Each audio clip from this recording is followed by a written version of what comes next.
तो जैसे कि नेक्स्ट क्वेश्चन देख रहे हैं हम लोग क्या कह रहा है कि एक सॉल्यूशन है कि जो कि ऑब्टेन्ड बाय मिक्सिंग 300 ग्राम और 25% सॉल्यूशन। ठीक है, एक सॉल्यूशन है जिसको हम लोग मिक्स करें, क्या कर रहा है, मिक्स किया जा रहा है किसको, 400 gram of 40% solution by mass. मतलब समझ रहे क्या कह रहा है क्वेश्चन कह रहा है ना, एक दो सॉल्यूशन है जी। ठीक है, क्या है 1.7 देख रहे हैं, सॉल्यूशन करेगा दो सॉल्यूशन है। एक सॉल्यूशन क्या है 25% बाय मास। देखिए बाय मास का डाटा जो लास्ट में लिखा है इसका मतलब पहले बताते हैं, इसका मतलब होता है वेट बाय वेट। क्या होता है वेट बाय वेट।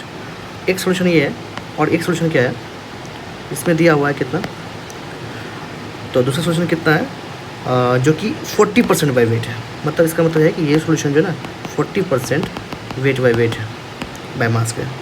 तो इसका कितना उठाया जा रहा है, इसका उठाया जा रहा है कितना 300 ग्राम, और इसका कितना, इस सॉल्यूशन का कितना हम ले रहे हैं, इसका ले रहे हैं 400 ग्राम। हाँ 400 ग्राम, और दोनों को क्या कर रहे हैं, मिक्स कर रहे हैं। अब दोनों को मिक्स कर दिया तो एक नया सॉल्यूशन बन जाएगा।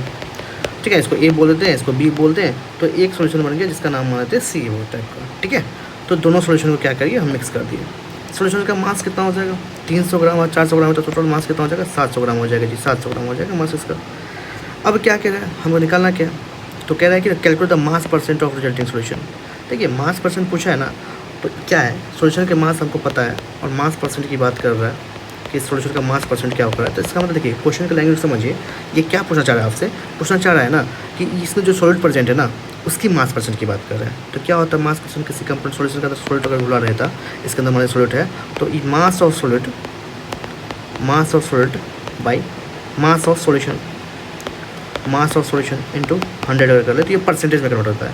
अब मास ऑफ सॉल्यूशन हमको पता है कि 700 ग्राम है, जो भी आपने मिक्स किया 300 ग्राम और 400 ग्राम सॉल्यूशन को मिक्स कर दिया, तो हमको तो पता है मास ऑफ सॉल्यूशन कितना है।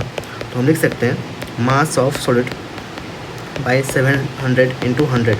ठीक है, ये कर जाएगा 7। अब बात है कि सॉलिड का मास कैसे निकालेंगे। अब यहीं पे मेन खेल स्टार्ट होगा कि सॉलिड की मास कैसे निकालेंगे। देखिए डाटा जो गिवन है ना, ये सॉल्यूशन जो था उसके कितने चीज़ क्या था मेंशन, 25% वेट बाय वेट जी। 25% वेट बाय वेट, इसका मतलब क्या होता है सोचिए। थोड़ा बुद्धि यूज करिए, मानिए एग्जाम के अंदर बैठिएगा तो थोड़ा सोचना पड़ेगा ना, ऐसे थोड़ा ना होता है सब कुछ फॉर्मूला बेस बन जाएगा। तो 25% वेट बाय वेट का मतलब होता है कि 100 ग्राम में ना 25 ग्राम सॉल्ट घुला हुआ है। ठीक है, क्या है हमको सॉल्ट चाहिए ना, सॉल्ट की मास निकालना पड़ेगा, तो उसके मीनिंग पे जाते हैं ना। इसका मतलब क्या होता है, इसका मतलब होता है कि 25% वेट बाय वेट का मतलब होता है कि 100 ग्राम सॉल्यूशन में कितने घुले हुए हैं, 25 ग्राम सॉल्ट घुले हुए हैं। 25 ग्राम क्या है, सॉल्ट घुले हुए हैं। अब सोचिए कि 100 ग्राम में इतने घुले हुए तो 1 ग्राम में कितने होंगे 25/100। इसलिए सॉल्यूशन का टोटल है कितने पास सॉल्यूशन 300 ग्राम है जी। 300 ग्राम में कितने हो जाएंगे देखिए, यानी कि 75 ग्राम सॉल्यूशन यहाँ सॉल्ट है। ये सॉल्यूशन में जो ना, ये सॉल्यूशन में 75 ग्राम टोटल सॉल्ट है।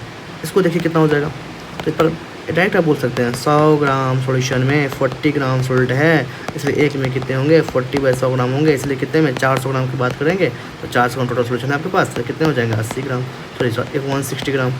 अब दोनों को जोड़ दीजिए कितना हो जाएगा, अब 160 + 75/7 यही आंसर हो जाएगा। देख लीजिएगा। ठीक है, तो ये हो गया आपका 1.7। Thank you.